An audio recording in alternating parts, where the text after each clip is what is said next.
Hello hello dear student, आपका बहुत बहुत स्वागत है हमारे चैनल ऑल अबाउट एनसीईआरटी में। कल हमने पढ़ा था कि हमारे शरीर को बहुत सारे पोषक तत्वों की आवश्यकता क्यों होती है और क्या क्या पोषक तत्व होते हैं। अब हम आज पढ़ेंगे अभावजन्य रोग हम पढ़ेंगे। चलिए आप लोग ध्यान से देखिएगा कि अभावजन्य रोग क्या होते हैं।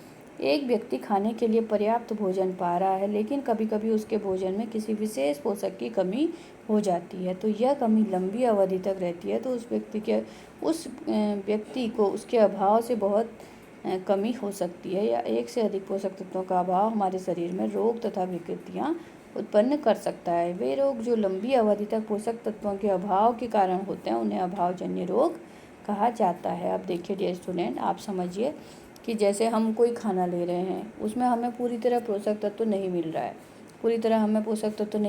पोषक तत्व हमारे शरीर में लगातार कम होता जा रहा है और हम एक सा भोजन कर रहे हैं, हमें पोषक तत्व पूरे नहीं मिल पा रहे हैं। तो उसके अभाव में हमारे शरीर में, उसकी कमी के चलते हमारे शरीर में बहुत सारे रोग उत्पन्न हो जाते हैं। तो इस प्रकार के रोग जो होते हैं उसे अभावजन्य रोग कहते हैं, जो कि पोषक तत्वों की कमी के कारण होते हैं। ठीक है।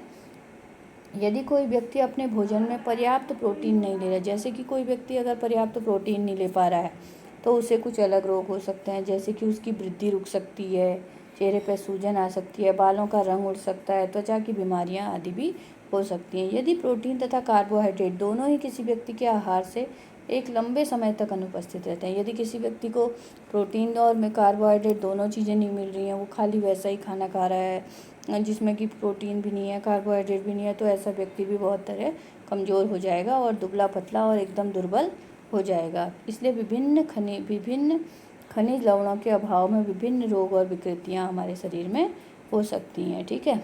सभी अभावजन्य रोगों की रोकथाम हेतु हमें क्या चाहिए होता है? संतुलित आहार लेने से इनकी पूर्ति हो सकती है। इस अध्याय में हमने यह जानने की कोशिश की कि विभिन्न क्षेत्रों के भोजन में इतनी अधिक विविधता होते हुए भी आहार में पोषक तत्वों का वितरण सामान्य। यह वितरण हमारे भोजन में आवश्यक पोषक तत्वों की उपस्थिति सुनिश्चित करता है। अब हम इतने टाइप के भोजन, भारत में विभिन्न क्षेत्रों में अलग अलग टाइप का भोजन लोग करते हैं, जिससे हमारे शरीर में पोषक तत्वों की पूर्ति पूरी हो जाती है। अब ये देखिए, ये चार्ट इसमें दिखाया गया है। यदि विटामिन ए की कमी हमारे शरीर में होती है, तो इससे कौन सा अभावजन्य रोग? इसके अभाव में क्या होता है? दृष्टि हमारी कमज़ोर हो जाती है, अंधेरे में कम दिखाई देता है। ठीक है, कभी कभी बिल्कुल दिखाई नहीं देता है, इससे ये हो जाता है।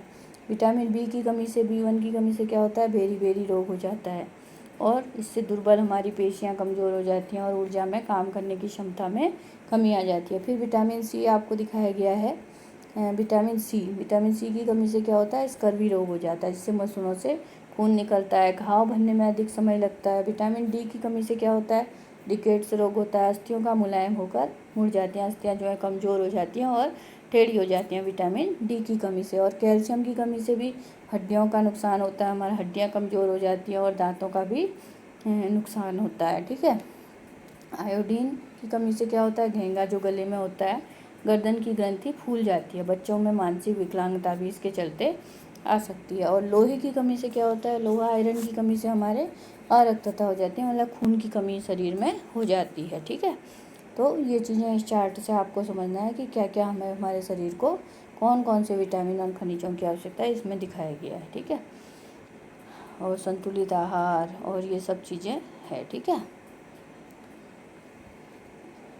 यह FSI मानकों के अनुसार तृणीकृत खाद्य पदार्थों का लोगो है। यह एक लोगो बनाया गया है। ठीक है। मुख्य भोजन जैसे चावल, गेहूँ, तेल, दूध, नमक के प्रोटीन, विटामिन, खनिजों को मिला के उनके पोषक तत्वों को उत्तम बनाना। कोई भी सामान आप खरीदते हो उसमें ये एक लोगो आपको दिखाई देता है। ठीक है। चलिए अब देखते हैं इस पाठ का आपका पूरा सारांश क्या निकला। हमने ये चैप्टर पढ़ा, इसका पूरा सारांश हमको क्या मिला है। ठीक है। इसमें हमें क्या समझ में आया? हमारे भोजन के मुख्य पोषक तत्वों के नाम कार्बोहाइड्रेट, प्रोटीन, वसा, विटामिन तथा खनिज लवण हैं। इस अलावा हमें क्या चाहिए? रेशेदार भोजन और जल भी हमारे शरीर के लिए आवश्यकता है। दूसरा हमने पढ़ा, कार्बोहाइड्रेट और वसा हमारे शरीर को मुख्य रूप से ऊर्जा प्रदान करते हैं या काम करने की शक्ति देते हैं। प्रोटीन तथा खनिज लवण की आवश्यकता हमारे शरीर की वृद्धि तथा अनुरक्षण के लिए होती है। विटामिन हमारे शरीर को रोगों से रक्षा करने में सहायता करते हैं। विटामिन से हमारे शरीर में बहुत तरह के रोग दूर होते हैं। संतुलित आहार में हमारे शरीर के लिए आवश्यक सभी पोषक तत्वों तथा पर्याप्त वृक्षांश जल उचित मात्रा में उपलब्ध कराते हैं। संतुलित आहार में हमें सब कुछ मिल जाता है, जो कि हमारे शरीर को पर्याप्त जल की मात्रा और पर्याप्त रेशेदार भोजन भी देते हैं। हमारे आहार में लंबी अवधि एक और अधिक पोषक तत्वों की न्यूनता से विशिष्ट रोग अथवा विकार उत्पन्न, यदि कोई पोषक तत्व की कमी हमारे शरीर में हो जाती है तो उससे कोई विशेष रोग हमको हो सकता है। उसकी कमी लंबे अभाव तक अगर उस पोषक तत्व की कमी हमारे शरीर में रहेगी तो हमें अनेक प्रकार के रोग हो सकते हैं, जो कि आपने अभी ये चार्ट में